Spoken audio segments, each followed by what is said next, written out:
Surround yourself with uplifting people.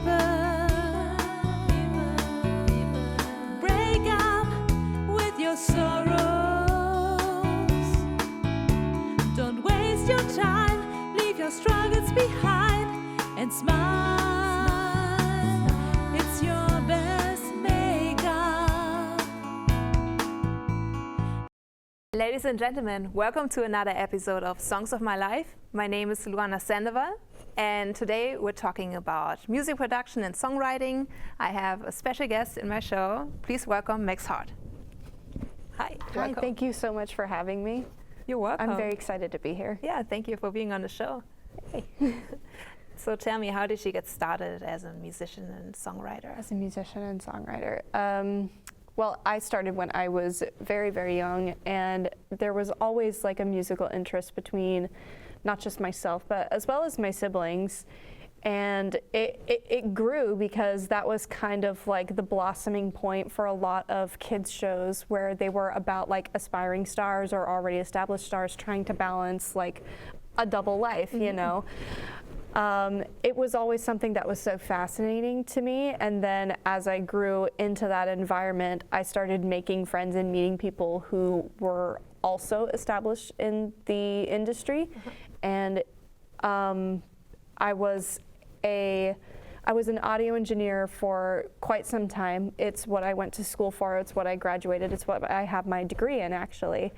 But I've always kind of just been a songwriter, and my main inspirations are my life experiences, the things that I've been through growing up, the multiple transitions and life transitions, from moving out of state, moving out of my house multiple times, and moving around a lot when I was a child. And then as I got older, it would be depression and relationships and all those sorts of things, and the friendships as well. Wow. When did you write your first song? And what was it about?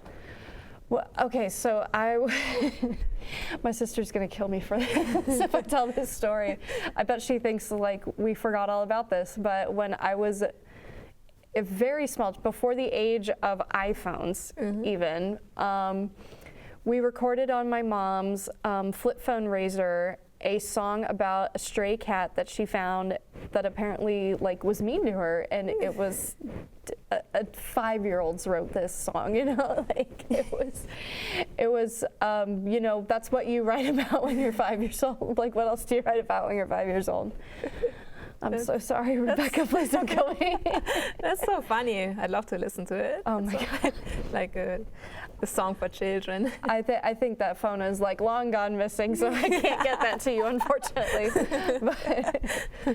But it's a lovely memory. Oh, yeah, very much so. I mean, you get started, you have to start somewhere. Absolutely. Yeah. And it's a fond memory to have, especially with one of your siblings. Yeah. A lot of my siblings, like, we don't keep in touch as much as we probably should. So like having memories like that, it's like nice to look back on. When did you move to Nashville, and why? I moved to Nashville at the end of November, and it was quite the challenge because I actually used to visit very often. So growing up in Memphis and wanting to be a part of the music scene, but it hasn't really grown ever since like the passing of Elvis. You know, that's what if you think of like Memphis, the first person that you think of Elvis, you don't think of people like Justin Timberlake. Most people don't know Justin Timberlake is from Memphis. I learned something new right now. Most people don't know Justin Timberlake is from Memphis. You don't think of artists like the band Camino or anyone for that matter who comes from Memphis ever since Elvis. I think they just dropped like a multi-million-dollar project a couple of years ago just to revamp, Graceland, because like that's just what people come to Memphis for. Right. But I used to visit Nashville all the time, at least once a month when I was a teenager after I got my driver's license, because most concerts would happen in Nashville.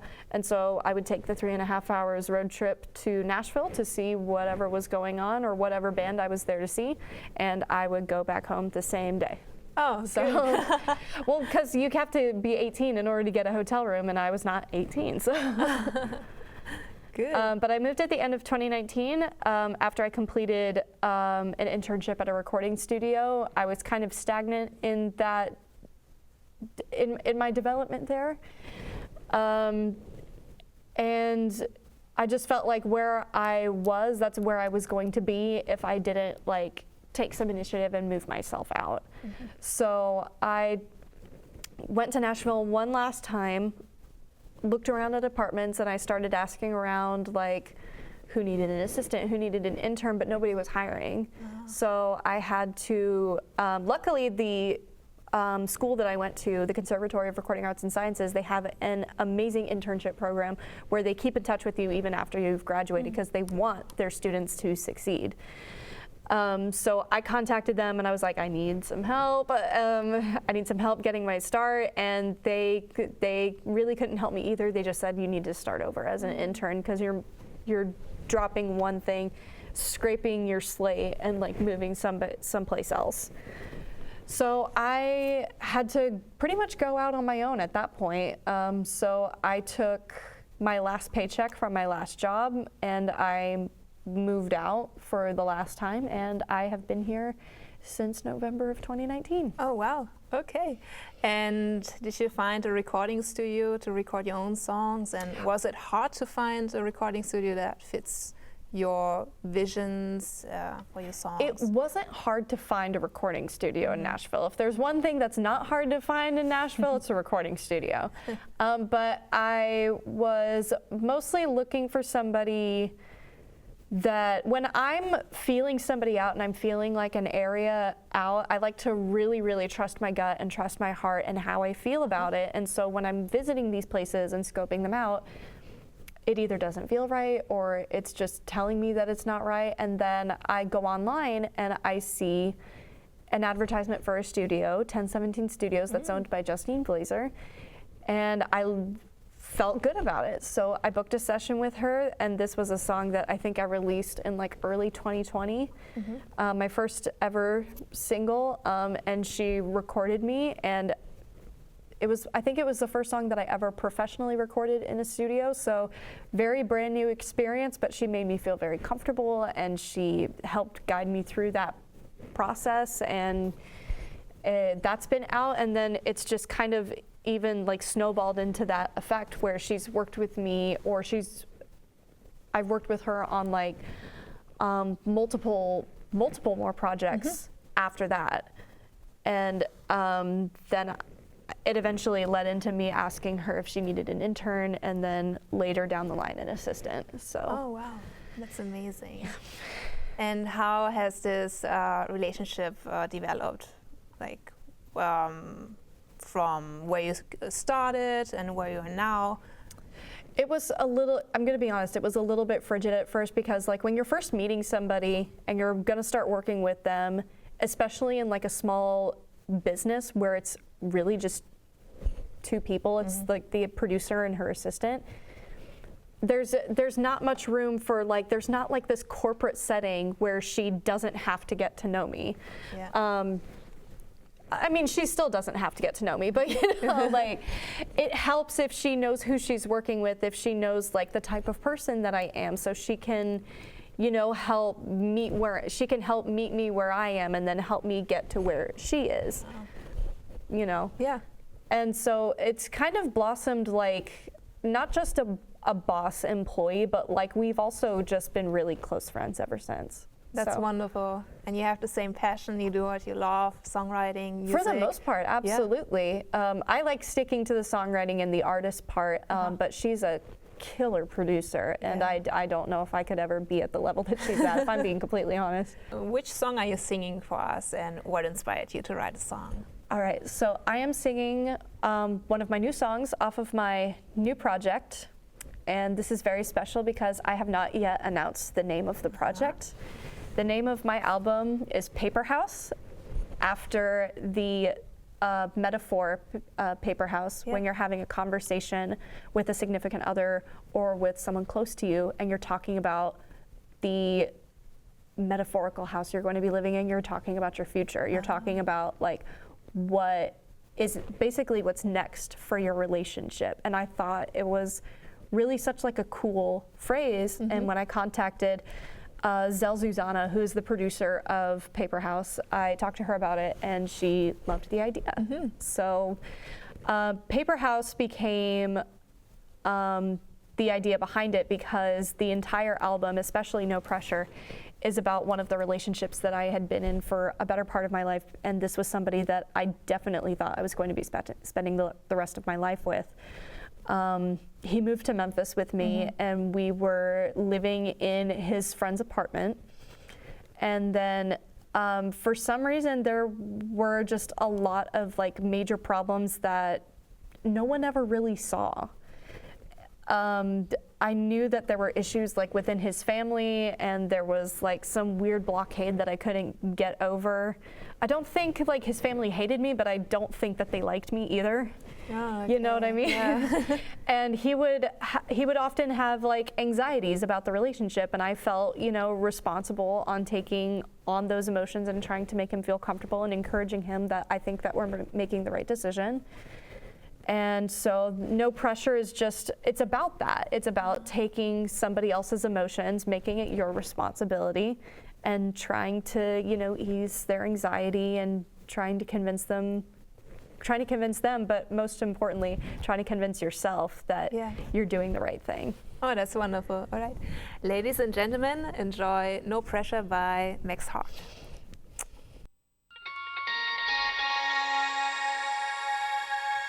I've dreamt of this night for some time, alone but just two flickering lights, not leaving a paper trail for anyone to find. We've spent so much time being caught up in holes we can't climb out of. I wish we could play pretend, like we don't have to exist. The present is just another song. We could learn to laugh again without ever leaving our beds, and no pressure to turn the radio on.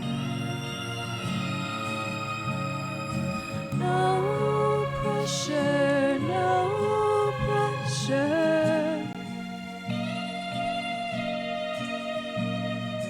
No pressure, no pressure. The wind's picking up, but you won't blow away. Are you lost in thought or contemplating mistakes? Can I heal what's hurting, even if you push me away? We'll spend one more night being in a world with no more space between us. I wish we could play pretend, like we don't have to exist. The present is just another song. We could learn to laugh again without ever leaving our beds, and no pressure to turn the radio on. No pressure, no pressure.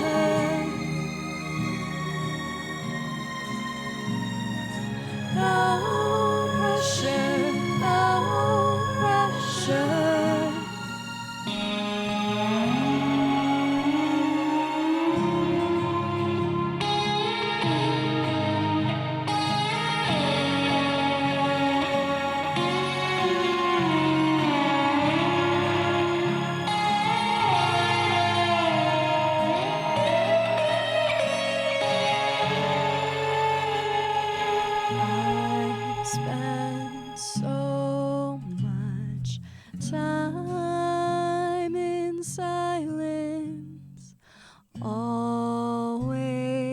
misguided, never listening.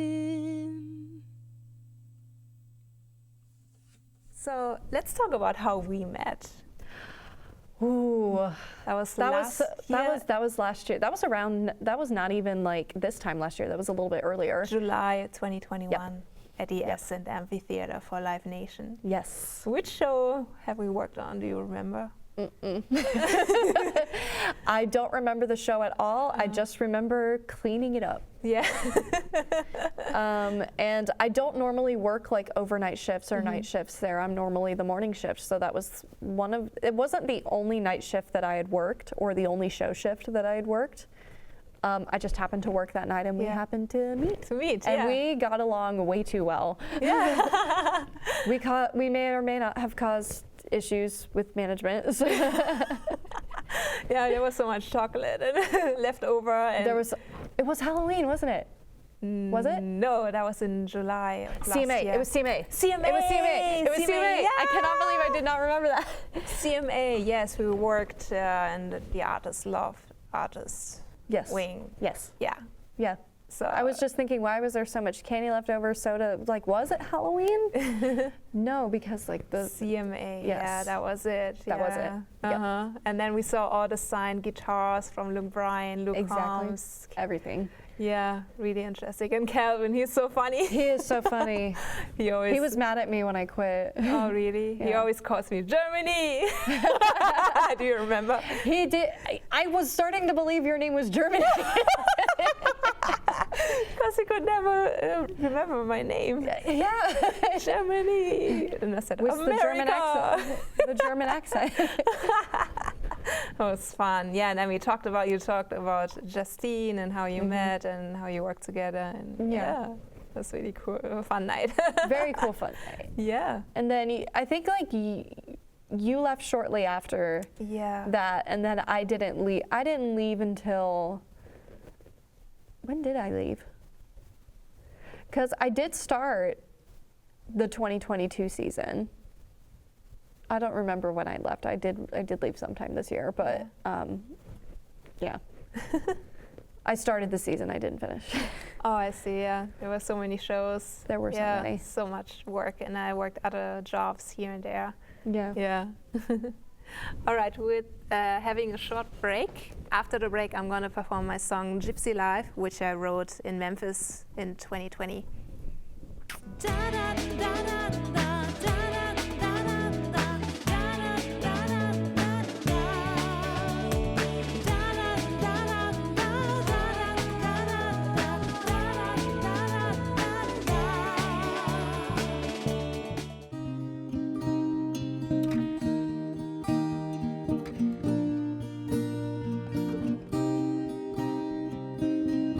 I found someone who was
Gypsy life, gypsy life is where your heart belongs.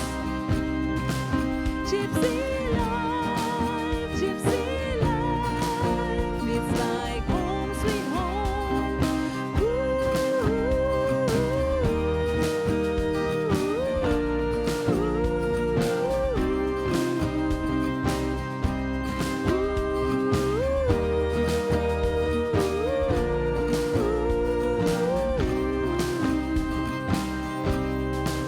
It's our destiny to fly like songbirds in the sky.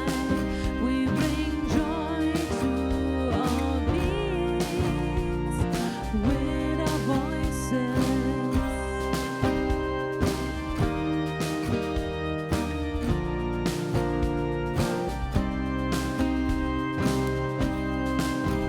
We fly, we bring joy to all beings.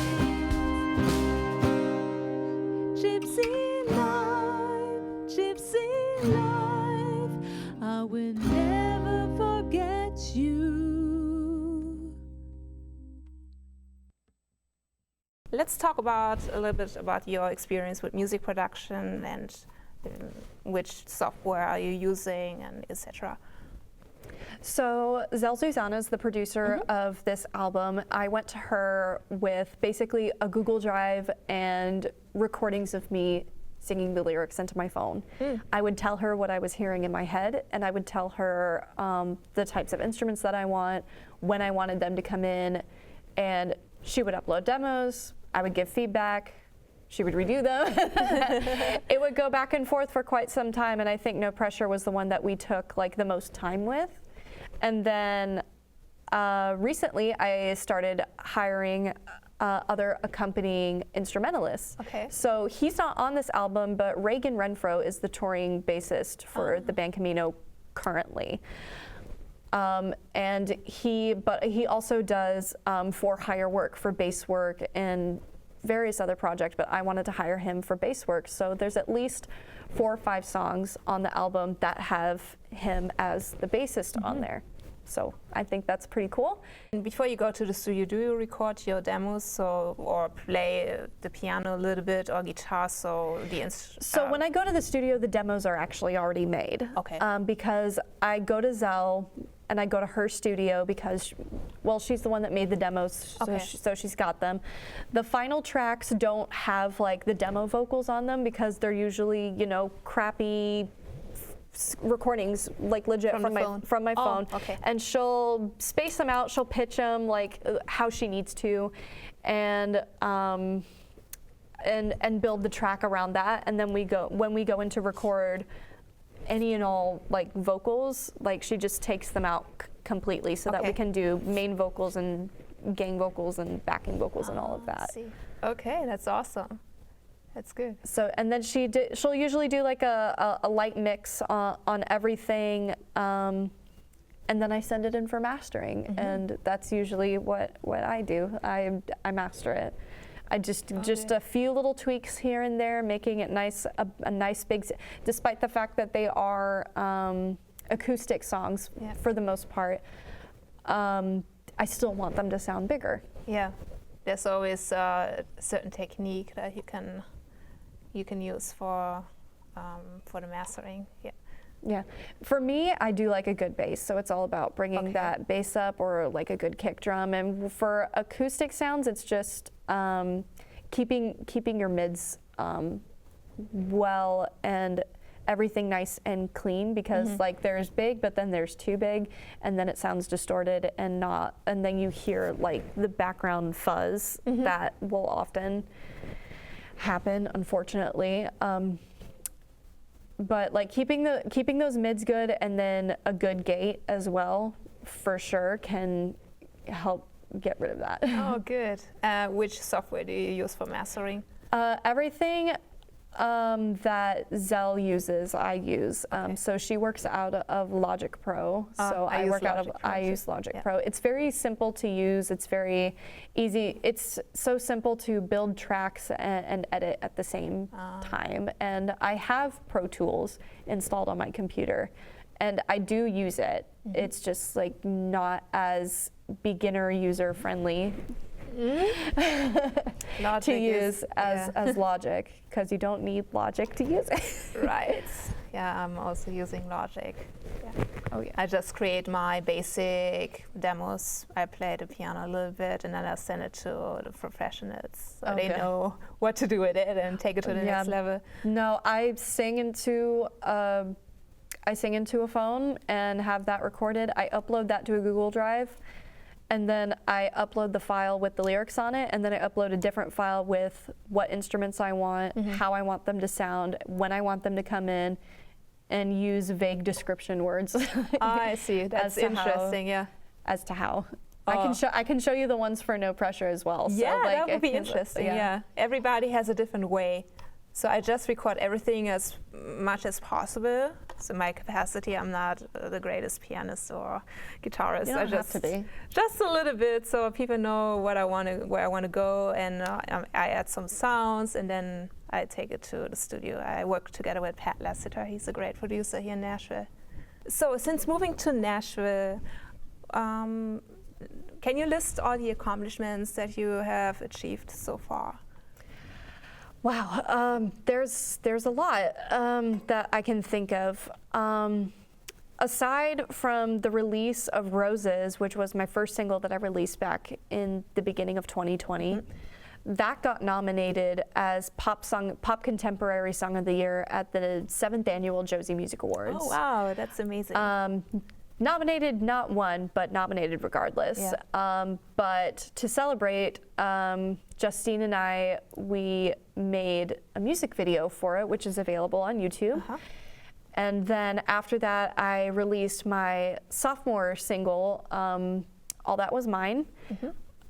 And that was a more like rocking type of song. It was more heavy, with heavy guitars and heavy drums, and all of those songs are still available on Spotify, but they're in a previous era of mine. So if someone comes to see me live, they're probably not going to hear songs like All That Was Mine or Roses. Okay. But other than that, I'm also a film composer. Oh, okay.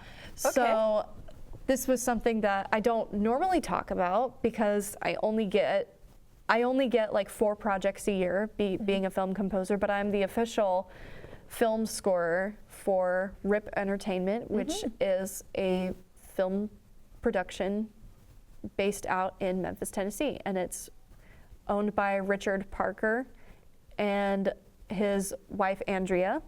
They have made me the official music scorer. Oh, wow. Historically, I am half Native American. I come from the Cherokee Eastern Tribe, and I come from the Caddoan Tribe. I'm registered with the Caddoan Tribe because we actually have my paperwork for that. Wow. We actually have my paperwork for that, but I mentioned that because this makes me the youngest published Native American female film composer that's ever. Amazing. Wow. Have you released anything yet for the movies that you worked on? Is anything released? We just had the premiere for a new horror movie called The Woods. I'm not exactly sure when it's going to be out yet. I'm not sure if it's been announced, but I did score a song called Deceptive Intentions, and it's for the movie of the same name. And I'm actually also an extra in that movie. Ah, okay. That's amazing. Congratulations. And it's amazing to be nominated for Josie Music Award. Like, I was nominated for the 8th annual Josie Music Award show. I saw that. It's amazing. I feel so like great. we are still winners. And anyone who was nominated is a winner. Oh, absolutely. There were so many submissions. There were so many submissions. There's always like there's always a first time nomination, like every single year at the Josie Music Awards. And even if you don't win, you have the chance to be in the room with so many people who are just getting started. They're either at the same level as you, or they're doing so much more than you. You have the opportunity to meet so many people. Like just over the weekend, I was helping film Justine's set at the JMA Fest at the Sim Stage, and guess who walked in? Josie and Tina Marie Pasatino, the people who run the awards show. So I got to meet them. That's so amazing. I think that's amazing. It is, yeah. That's wonderful. Yeah.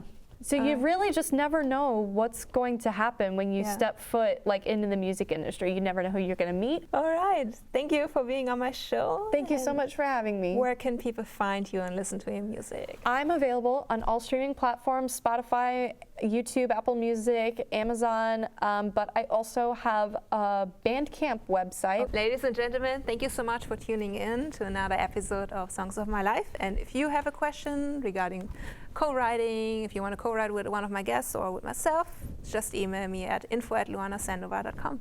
And I'll see you in the next episode. Bye. Find the joy.